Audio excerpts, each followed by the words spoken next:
حج اللہ تعالیٰ کے نیک بندوں کی اداؤں کا نام ہے۔ اگر مسلمان حج کرتے ہوئے یہ نیت کرے کہ میں حج اللہ کے لیے کر رہا ہوں اور ساتھ ساتھ میں اللہ کے فلاں نبی یا فلاں ولی یا فلاں صحابی کی ادا کو بھی ادا کر رہا ہوں، تو اللہ کریم اس کا حج بھی قبول فرماتا ہے اور اسے اپنے پیاروں کی اداؤں کو ادا کرنے کا اجر و ثواب بھی عطا فرماتا ہے۔ اس بات کو اس روایت سے سمجھیے۔ قرآن کریم میں اللہ کریم نے ارشاد فرمایا ان الصفا والمروۃ من شعائر اللہ، بے شک صفا اور مروہ اللہ کی نشانیاں ہیں۔ صفا مروہ کیا ہیں؟ دو پہاڑ ہیں۔ آج اگرچہ ترقی کا دور ہے، ان کو بھی تراش کے اب چلنے کی آمد و رفت کی بہت زیادہ سہولت کر دی گئی ہے، مگر ہیں وہ پہاڑی نشانات اب بھی موجود ہیں۔ اب یہ صفا مروہ پہاڑ ہیں۔ اب آپ سوچیں، اللہ فرماتا ہے کہ صفا مروہ یعنی دو پہاڑ میری نشانی ہے۔ اب یہاں پر سوال یہ پیدا ہوا کہ پہاڑ اللہ کی نشانی کیسے ہو گیا؟ اللہ کی نشانی کیا ہوتی ہے؟ اس کی تعریف کیا ہے؟ علماء کہتے ہیں ہر وہ چیز جس کو دیکھ کر رب یاد آ جائے وہ اللہ کی نشانی ہے۔ جیسے آپ نے کسی ولی کامل کو دیکھا اور دیکھتے ہی آپ کی زبان سے بے ساختہ نکلا سبحان اللہ، کتنا حسین و جمیل چہرہ ہے، کتنا روب و دبدبہ ہے، اللہ نے کتنا ان کو روب اور حسن و جمال عطا کیا ہے، تو اب اس کو دیکھ کر آپ کی زبان سے بے ساختہ سبحان اللہ نکلا، یعنی رب یاد آیا، تو وہ ولی یہ اللہ کی نشانی۔ آپ رات کے وقت کہیں سے گزرے اور کوئی مزار چمک رہا تھا، مزار کو سجایا ہوا تھا، اور آپ نے اس سجاوٹ کو دیکھ کر سمجھ گئے یہ کسی نہ کسی اللہ کے ولی کا مزار ہے، تو آپ کی زبان سے نکلا سبحان اللہ، کیا اللہ کا مرد قلندر لیٹا ہوا ہے، کیا شان و شوکت ہے، رات کے 3 بج رہے ہیں مگر ان کے مزار پر دنیا کا اب بھی رش موجود ہے۔ تو اب وہ ولی کا مزار بھی یہ بھی اللہ کی نشانی۔ مسجد کو دیکھا رب یاد آ گیا، یہ مسجد یہ بھی رب کی نشانی، قرآن یہ بھی اللہ کی نشانی۔ تو ہر وہ چیز جس کو دیکھ کر رب یاد آ جائے علماء کہتے ہیں وہ رب کی نشانی ہے۔ تو ولی یہ بھی رب کی نشانی۔ تو اللہ فرماتے ہیں صفا مروہ یہ بھی میری نشانیاں ہیں۔ یا اللہ صفا مروہ تو پہاڑیاں ہیں، اس کو تو نے اپنی نشانی کیسے قرار دے دیا؟ اور اللہ کریم ارشاد فرماتا ہے کہ تم نہیں جانتے کہ صفا مروہ میری نشانیاں ہیں، اور میں نے انہیں اپنی نشانیاں کیوں بنایا؟ کیونکہ یہاں میری ولیجہ بی بی ہاجرہ رضی اللہ تعالیٰ عنہا کے مبارک قدم لگ گئے۔ اب اس کا پس منظر کیا ہے؟ علماء کرام نے لکھا کہ صفا مروہ 2 پہاڑیاں ہیں، ان کے بیچ میں ڈھلان ہے۔ جو گئے ہیں انہوں نے دیکھا ہوگا، یوں اوپر سے اترو، صفا سے مروہ کی طرف آؤ تو نیچے کی طرف، پھر جب مروہ پہ آپ جاؤ تو پھر چڑھو، اسی طرح مروہ سے اتریں گے تو صفا پہ چڑھیں گے تو بیچ میں ڈھلان ہے۔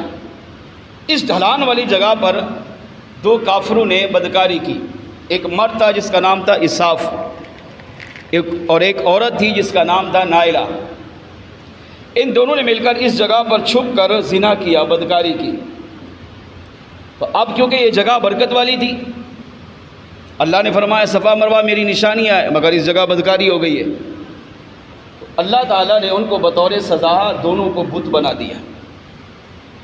اساف جب بدکاری کر کے یہ صفا پہ آیا تو یہ بت بن گیا، اور نائلہ جب بدکاری کر کے مروہ پہ آئی تو یہ مروہ پہ بت بن گئی۔ اب بعد میں جب کفار کو پتہ چلا، انہوں نے ان دونوں کو تلاش کیا، نہیں ملے، اور جب پہاڑی پر صفا مروہ پہ آئے تو دیکھا کہ دونوں کی شکلیں وہی ہیں مگر یہ بت بنے ہوئے ہیں۔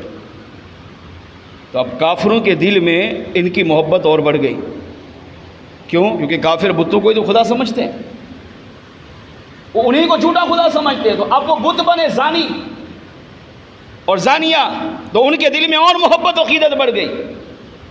تو اب کفار صفا مروہ پہ دوڑنے لگے۔ اب جب اساف کی طرف لوگ دوڑتے تو اس کی محبت میں دوڑتے، اور کچھ لوگ جب مروہ کی طرف دوڑتے تو نائلہ کی محبت میں دوڑتے، اور یوں ان کا سلسلہ یہ کافی سالوں تک چلتا رہا۔ جب فتح مکہ ہوا اور پیارے آقا صلی اللہ تعالیٰ علیہ وآلہ وسلم نے دوبارہ مکہ مکرمہ کو اپنے مبارک قدموں سے شرف بخشا، اور میرے آقا علیہ السلام ایک فاتح بن کر دوبارہ مکہ میں تشریف لائے، اور آپ علیہ السلام نے بڑی محبت و عقیدت اور بڑے پیار سے آپ نے طواف کعبہ کیا، پھر آپ علیہ السلام صفا مروہ پہ تشریف لائے. تو صحابہ کرام علیہ مردوان کا جمع غفیر یہ بھی حضور کے ساتھ تھا. تو میرے آقا علیہ السلام نے ارشاد فرمایا صحابہ اب صفا مروہ پہ دوڑو. تو بعض صحابہ نے عرض کیا یا رسول اللہ صلی اللہ علیہ وسلم یہاں تو کفار دوڑتے تھے، آپ فرما رہے ہیں ہم بھی دوڑیں، جبکہ کافر یہاں دوڑا کرتے تھے. اب حضور سمجھنے کی بات ہے، حضور کن کو کہہ رہے ہیں؟ صحابہ کو، دوڑو. اب یہی باتیں صحابہ کے دماغ میں بھی آئی. عرض کی آقا صفا پہ اسحاق کا بت تھا اور مروہ پہ نائلہ کا، اور اب یہاں کافر دوڑتے تھے اور ہم بھی یہاں پر دوڑیں. یعنی صحابہ نے وہاں دوڑنے سے یوں سمجھے شرم محسوس کیا کہ اگر کافر بھی دوڑتے تھے ہم بھی یہاں دوڑیں گے، یہ تو مشابہت ہو گئی. اور اسی مشابہت کو شیطان کیا سمجھتا ہے؟ یہ شرک ہے. حالانکہ یہ شرک نہیں ہے. شرک یہ ہے کہ اللہ کے علاوہ کسی اور کو خدا مان کر اس کی عبادت کرنا، اس کو سجدہ کرنا، یہ شرک ہے. اس کے علاوہ شرک نہیں ہے. اور جاہل سے جاہل مسلمان بھی ہو اس کا یہ نظریہ نہیں ہوتا کہ رب کے علاوہ کوئی اور خدا ہے، چاہے وہ کتنا ہی گناہگار ہو، ساری زندگی مسجد میں نہ آتا ہو، تب بھی عقیدہ اس کا یہی ہوتا ہے کہ میرا اللہ ایک ہے، وہ وحدہ لا شریک ہے، وہ بے نیاز ہے، وہ ہر محتاجی سے پاک ہے. میرے خدا کے علاوہ کوئی دوسرا خدا نہیں ہو سکتا، اور جو ہیں وہ سارے جھوٹے ہیں. اب صحابہ نے یہاں دوڑنے سے شرم محسوس کی. اگر قربان میرے آقا صلی اللہ تعالیٰ علیہ وسلم کی ذات پر، میرے آقا علیہ السلام خاموش ہو گئے اور صحابہ کرام علیہ مردوان جب دوڑنے سے جھجک محسوس کر رہے تھے تو آقا علیہ السلام نے ارشاد فرمایا صحابہ دوڑو. عرض کی آقا کافر دوڑتے تھے، ہم دوڑیں گے تو مشابہت ہو جائے گی. آقا علیہ السلام نے ارشاد فرمایا صحابہ تم یہاں کافروں کا دوڑنا دیکھ رہے ہو، جبکہ میں یہاں پر اللہ تعالیٰ کی نیک بندی ولیجہ بی بی حاجرہ رضی اللہ تعالیٰ عنہا کا دوڑنا دیکھ رہا ہوں. یہاں دوڑنے کا حکم کس نے دیا؟ اللہ نے. یہ صحیح واجب کس نے قرار دی؟ شریعت نے. کیوں قرار دی؟ کیونکہ یہاں بی بی حاجرہ دوڑی. اچھا وہ دوڑی کس کے لیے تھی؟ اللہ کے لیے نہیں، اپنے بیٹے کے پانی کے لیے. رب کی عبادت سمجھ کے نہیں دوڑی، اپنے بیٹے کی محبت میں دوڑی. جب اسماعیل علیہ السلام پیاس کی شدت کی وجہ سے ایڑیاں رگڑنے لگ گئے تو ماں تھی نا، تو ماں تڑپ گئی، کیا میرے پاس نہ دودھ ہے نہ پانی ہے جو اپنے بیٹے کو پلا سکوں؟ اگر اسی طرح یہاں تو میرے بیٹے کی حالت خراب ہو جائے گی کہ ایسا نہ ہو کہ میرا شہزادہ ہی میرے ہاتھوں انتقال کر جائے. تو اب ماں بلندی پہ چڑھی، اب صفا پہ دوڑی، مروہ پہ دوڑی، 7 چکر لگائے. کس کے لیے؟ اللہ کے لیے نہیں، اپنے بیٹے کی خاطر، اپنے بیٹے کی پانی کی تلاش میں. اللہ کو بی بی حاجرہ رضی اللہ تعالیٰ عنہا کا یہ دوڑنا اگرچہ بیٹے کے لیے تھا مگر اتنا پسند آیا کہ اللہ کریم نے بی بی حاجرہ رضی اللہ تعالیٰ عنہا کی اس ادا کو قیامت تک باقی رکھنے کے لیے ہر حاجی اور عمرہ کرنے والے پر اس صفا مروہ پہ دوڑنے کو لازم قرار دے دیا.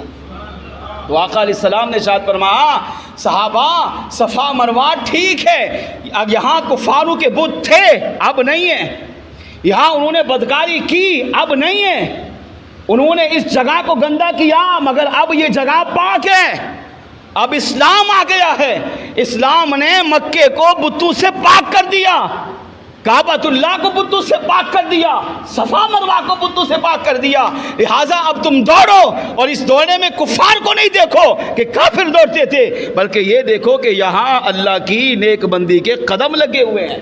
اللہ کی نیک بندی بی بی حاجرہ رضی اللہ تعالیٰ عنہا کے قدم لگنے کی وجہ سے اللہ کو ان کی ادا اتنی پسند آئی کہ اس ادا کو قیامت تک باقی رکھنے کے لیے اللہ کریم نے اس پہاڑ کو قرآن مجید کا حصہ بنا دیا اور فرمایا ان الصفا والمروہ من شعائر اللہ، بے شک صفا اور مروہ اللہ کی نشانیاں ہیں.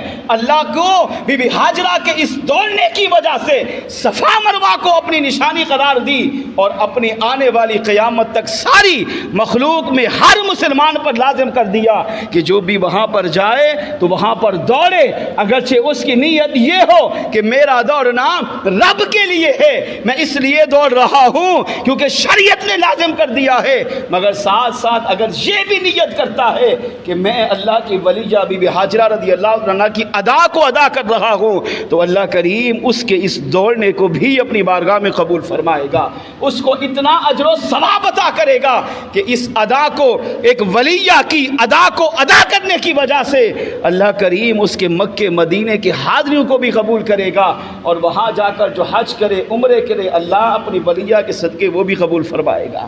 اس سے چند باتیں سیکھنے کو ملی۔ نمبر 1، پہلا عقیدہ یہ ملا، جہاں اللہ کے نیک بندے کا قدم لگ جائے وہ جگہ بابرکت ہوتی ہے۔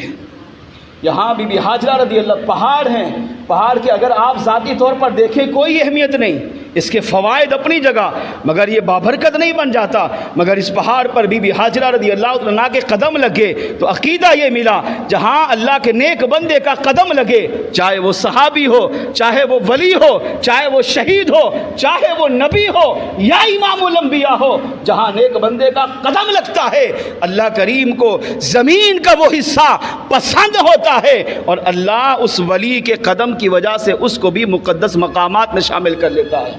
جیسے صفا مروہ پہ بی بی ہاجرہ کے قدم لگے تو اللہ نے فرمایا یہ میری نشانیاں ہے، مطلب یہ کہ بی بی ہاجرہ کے قدم لگنے کی وجہ سے صفا مروہ مقدس بن گئے، اور اس مقدس مقام کو اللہ نے اپنی نشانی قرار دے دیا، اور جو اللہ کی نشانی ہوتی ہے پھر وہاں جا کر اس کا ادب کیا جاتا ہے، احترام کیا جاتا ہے۔ علماء نے دوسرا عقیدہ یہ سیکھنے کو دیا، علماء فرماتے مسلمان سوچ، جہاں ولی کا قدم لگے یا نبی کا قدم لگے، جب وہ جگہ مقدس بنتی ہے اللہ اس جگہ کو اپنی نشانی قرار دیتا ہے، تو جس جگہ خود وہ ولی لیٹا ہوا ہو، جس جگہ اس نبی کا مزار ہو، جب قدم یہ اللہ کی نشانی بن جاتا ہے تو پھر نبی کا مزار یہ بھی اللہ کی نشانی ہے، پھر ولی کا مزار یہ بھی رب کی نشانی ہے۔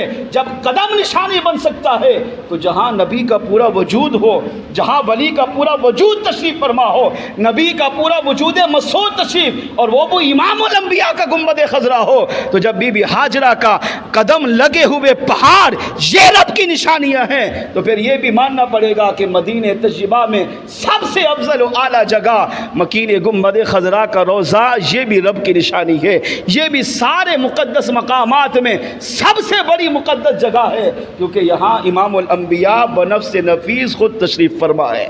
تیسرا عقیدہ یہ سیکھنے کو ملا کہ جہاں اللہ کے نیک بندے ہوں، چاہے وہ زمین پر ہوں یا زمین میں ہوں، اور وہ جگہ بابرکت مقدس ہو، اس کا ادب کرنا یہ بھی امت پر ضروری ہے، اس کا احترام کرنا یہ بھی امت پر ضروری ہے۔ لہذا جب مزار پہ جائیں اس ولی کا ادب کریں، اس مزار کا احترام کریں، چاہے وہ مزار ولی کا ہو یا نبی کا ہو یا میرے آقا علیہ السلام کا مبارک روضہ ہو، اس کا ادب کرنا، احترام کرنا یہ حاضری دینے والے پر لازم ہے۔ اگر ادب نہیں کرے گا، احترام نہیں کرے گا، اور معاذ اللہ وہاں جا کر گناہ کرتا ہے، تو پھر وہ اس روایت سے ڈرے کہ جس طرح اسحاق اور نائلہ نے صفا مروہ جو مقدس مقام تھے یہاں پر بدکاری کی تو اللہ نے انہیں عذاب میں مبتلا کیا۔ اسحاق کو صفا پر بت بنا دیا اور نائلہ کو مروہ پہ بت بنا دیا۔ جب یہ لوگ عذاب میں مبتلا ہو سکتے ہیں تو اگر آج کا مسلمان بھی مزار پر جا کر چاہے وہ نبی کا ہو یا ولی کا ہو اگر اس کی بے ادبی کرتا ہے، توہین کرتا ہے، تو یہ بھی اللہ کے عذاب سے ڈرے کہ کہیں ایسا نہ ہو کہ اللہ اپنے اس ولی کے مزار کی بے ادبی کرنے کی وجہ سے، اس کا تقدس پامال کرنے کی وجہ سے اسے بھی کہیں عذاب میں گرفتار نہ کر لے۔ لہذا مسلمان کو چاہیے